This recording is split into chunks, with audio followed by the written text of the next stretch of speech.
So, good morning, friends. Again, we have Mr. Amol Patil, All India Rank 39. So, welcome, sir. Thank you. So, we today in these sessions we want to know about your preparation of this exam. So, in CAPF exam is getting conducted in three phases. First is paper 1 and paper 2 test written exam. Second is your physical test, and third is interview. So today we will talk about the written exam strategy about of Mr. Amol Patil sir. So sir, please let us know about the strategy. Okay, as you have described, the exam takes place in three phases.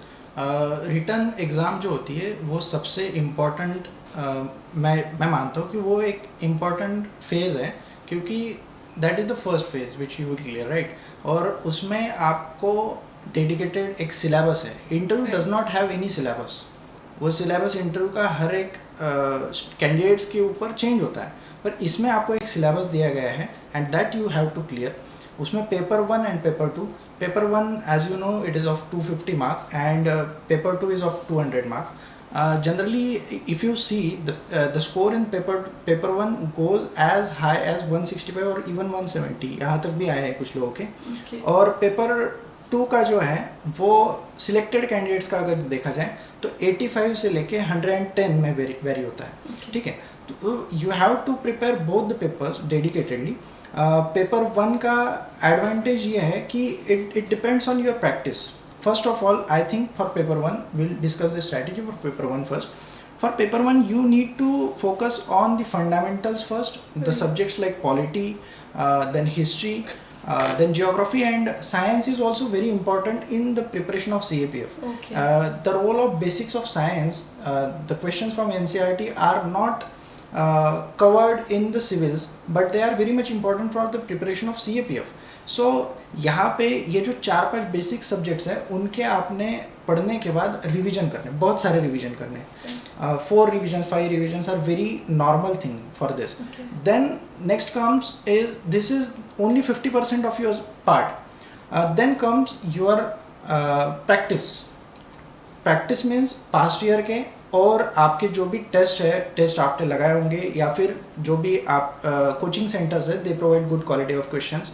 So you need to practice them a lot because I don't feel that studying, reading and memorization of these fundamental things, these topics is sufficient because even if you know, you might make some mistakes in the actual exam.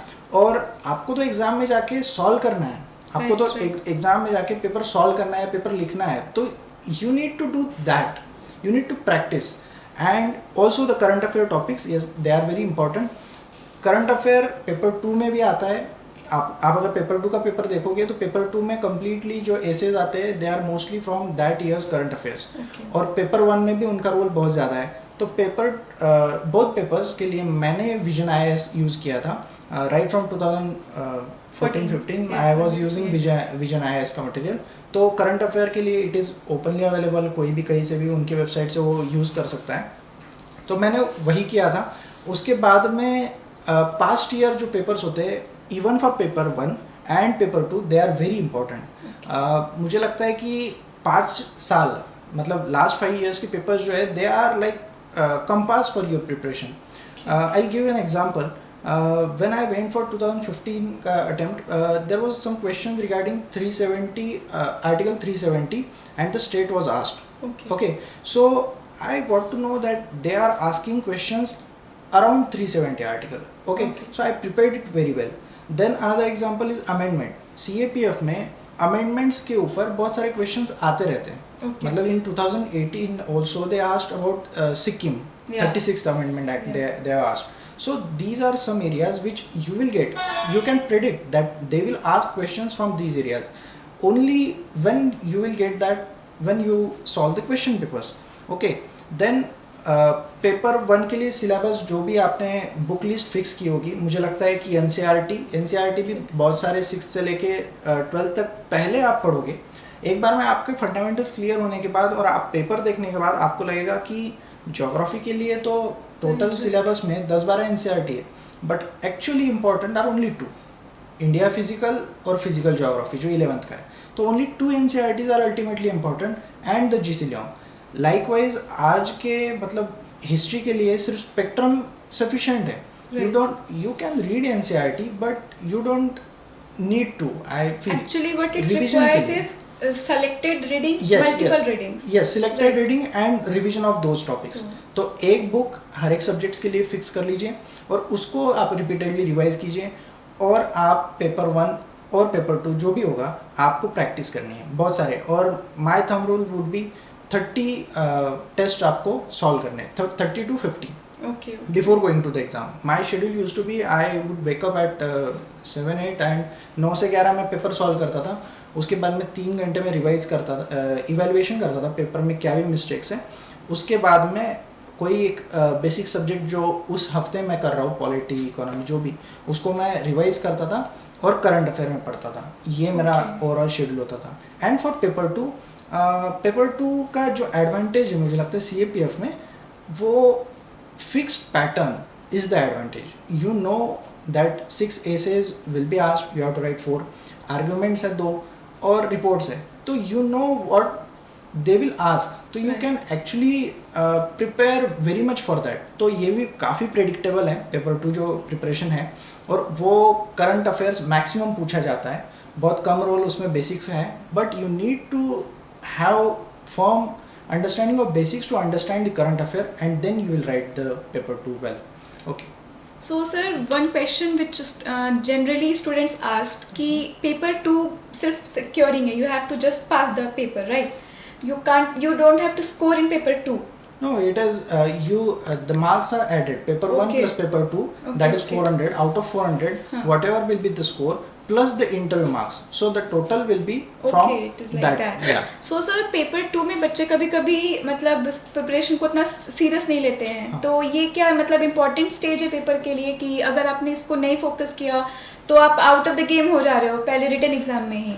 हाँ, definitely paper 2 का भी आपको practice करना ज़रूरी है. क्या होता है कि बहुत सारे लोग, जैसे सिविल्स का एग्जांपल दूँ तो प्रीलिम्स के लिए बहुत लोग होते हैं, जनता Right, जहाँ right. होती है वहाँ पे भीड़ के साथ में बहुत वो फोकस हो जाता है, तो वही टेस्ट सॉल्व करने हैं और वही करने हैं. बट एक्चुअली पेपर 2 देखो, मार्क्स कहीं पे भी मिले, Right. पेपर 1 में मिले, 2 में मिले, इंटरव्यू में मिले, मैटर नहीं करता है. Okay. मार्क्स मिलने चाहिए, रैंक आनी चाहिए, सिलेक्शन होना चाहिए, ठीक है. Okay. तो पेपर 2 बहुत इजी वॉल है, इजी बटर है जो आप खींच सकते हो वहाँ से. Paper Right. 1 और हर एक जगह पे एक स्लोप, एक ग्राफ होता है. पहले मार्क्स आपके बढ़ेंगे, उसके बाद में आपकी प्रिपरेशन कितनी भी अच्छी हो, it will come to the stage of plateau. Okay, आपने पेपर 1 में हासिल कर ली है माहिरियत, तो पेपर 2 के ऊपर जाइए, पेपर 2 अच्छा कीजिए आप, सिंपल. और उसमें answer writing, I guess answer writing is very important for paper 2, because what is asked in the question and what we are writing, there should be link between that. बहुत बार ऐसा होता है कि हमें जो आता है हम वो लिख के आते हैं, और जो पूछा है वो नहीं लिखते. और UPSC इज़ वेरी आई से स्मार्ट अबाउट इट. उन जो टॉपिक चल रहा है वो नहीं पूछते, कुछ अलग पूछते हैं, तो हमें पता चलना चाहिए कि पूछा क्या है. Okay, so that I feel is important. तो सर पेपर 2 में जैसे एज यू एक्सप्लेन के ऐसे वगैरह आ रहे हैं, तो उसके लिए आपने क्या रेफर किया था, सोर्सेज क्या थे आपके करंट से अपडेटेड रहने के लिए? विजन IAS के मैगजीन थे, and I use to also watch big pictures के कुछ वीडियोस Okay, वगैरह. yes. But I think vision IAS वगैरह सॉरी वो जो है विजन IAS का मटेरियल, या फिर जो भी आपके current affairs, there are many insights के है. Right, even right. Pathfinder Academy has its own current affair materials selected for CAPF, तो you can use it. It is 50% of your preparation is about reading, memorizing, or Okay. the preparation part this, and the 50% is about answer writing. So Okay. you need to, students also need to focus on that. Okay, so sir आप multiple times जो Amol sir focus कर रहे हैं वो ये है कि you need to focus on revision and answer writing Yeah. And practice solving. Yeah. Apart from कि पेपर 1 है, पेपर 2 है, but you have to. Yes. Solve the Practice is test. very important in the exam. Okay, Because first आप reading करते हैं, समझते हैं चीज़ों को, मेमोराइज कर लेते हैं, उसके बाद में एप्लीकेशन पार्ट है. और मैंने पहले भी बोला कि आपको वहाँ पे एग्जाम में जाके क्या करना है, आपको एक तो Right. टेस्ट सॉल्व करना है या तो आंसर लिखना है. आपको पढ़ने के मार्क्स नहीं मिलने वाले वहाँ पे जाके. एग्जैक्टली.